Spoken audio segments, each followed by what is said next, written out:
कई बारी मुझे मीडिया वाले बोलते हैं, जनरल साहब आपको इतना गुस्सा क्यों आता है? अरे साहब मुझे गुस्सा इसलिए आता है कि मैंने बहुत सारे अच्छे लड़के मरते देखे, मेरे दाएं मेरे बाएं। मैंने देखा है लड़के को पेट में लगे गोला, उसकी अंतड़ियां बाहर आई हुई और वो अपने हाथ से अंतड़ियां अंदर खींच के वापस डाल रहा है। क्या आप जानते हैं आपकी छोटी इंटेस्टाइन जो है वो 21 फुट की और बड़ी 6 फुट की होती है, और जब बाहर आ जाए और वो लड़का अपने हाथ से वापस डाल रहा है उसको, वो दृश्य आप कभी भूल नहीं सकते। और जब मैं देखता हूं कि वो लड़के मरे इस देश के परचम के लिए, हमारे झंडे के लिए, और आज वो झंडा अगर आप एनआईटी में फहराते हैं तो वहां लाठियां चलती हैं।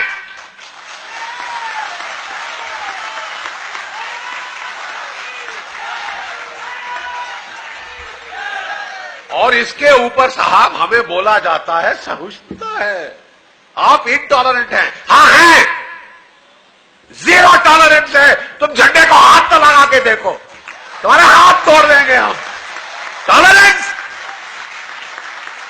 टेररिज्म, पिछले 30 साल से वही पाकिस्तान जिसके हमने 2 टुकड़े किए थे, आतंकवाद का दौर उसने भारतवर्ष में चला रखा है। क्या आप जानते हैं ये 1980 में पंजाब में शुरू हुआ?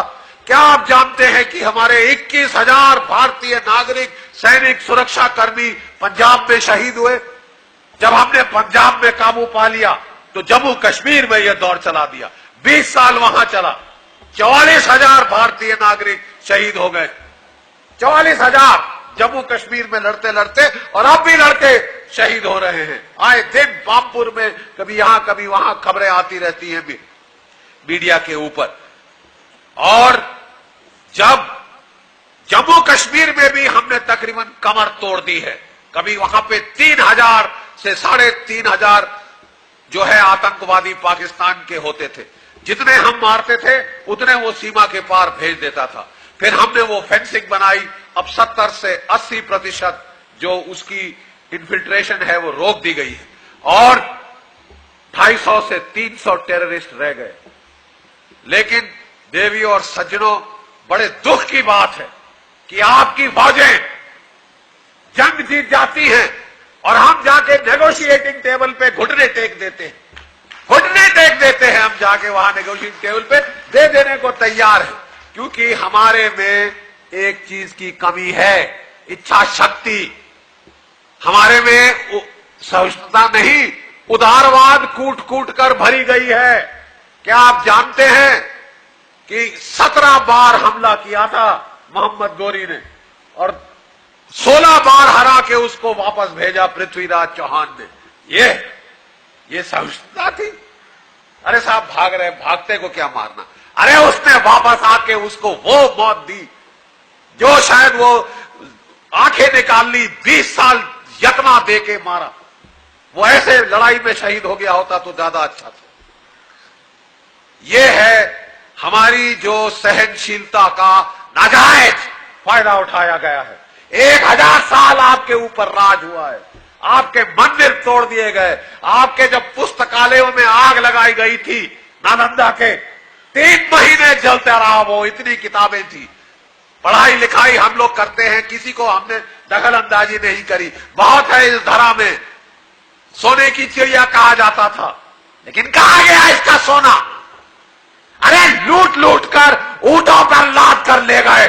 आप समझ रहे हैं? आपकी औरतों को भी ले गए वहां पे बेचने, मंडी बाजारों में। 1000 साल आप कह रहे हैं हम टॉलरेंट हो? नहीं टॉलरेंट होंगे ऐसी चीजों के लिए।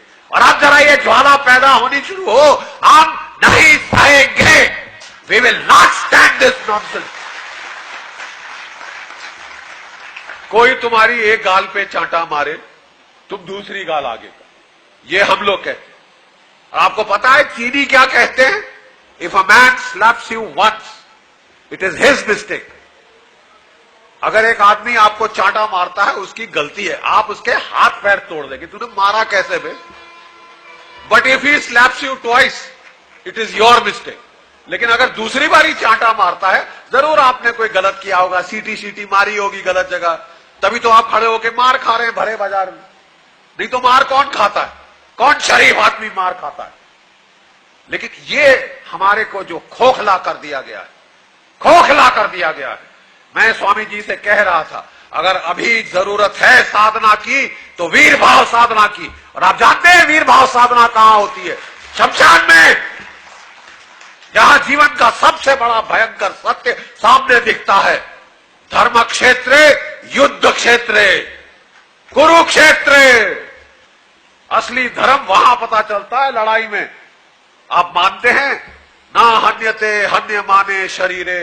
अरे इस शरीर के जल जाने से, कट जाने से, मर जाने से वो आत्मा नहीं मरती, वो जीवित आजीवन कभी मर नहीं सकती, अजर अमर। लेकिन क्या हम इसको मानते हैं? अगर हम मानते तो क्या 1000 साल आपके ऊपर लोग राज करते? यही तो दुख की बात है।